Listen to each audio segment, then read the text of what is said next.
ነች እኔ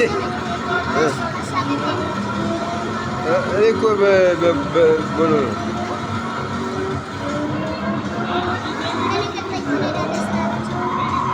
ማን ያለ ይሄ እኮ ተከፍሏል።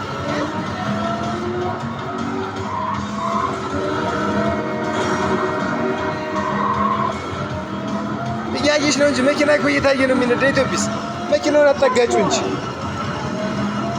ያንቺ መኪና እኮ ያን አየሽው እንዴት እንደምትነጂው። ይብቃሽ ይበቃሻል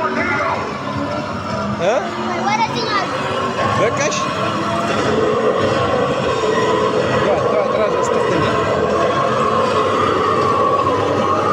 በቃሽ ና ሰሪ ነዳ በቃ ውረጅ ነዳ ውረጅ ለኢትዮጲስ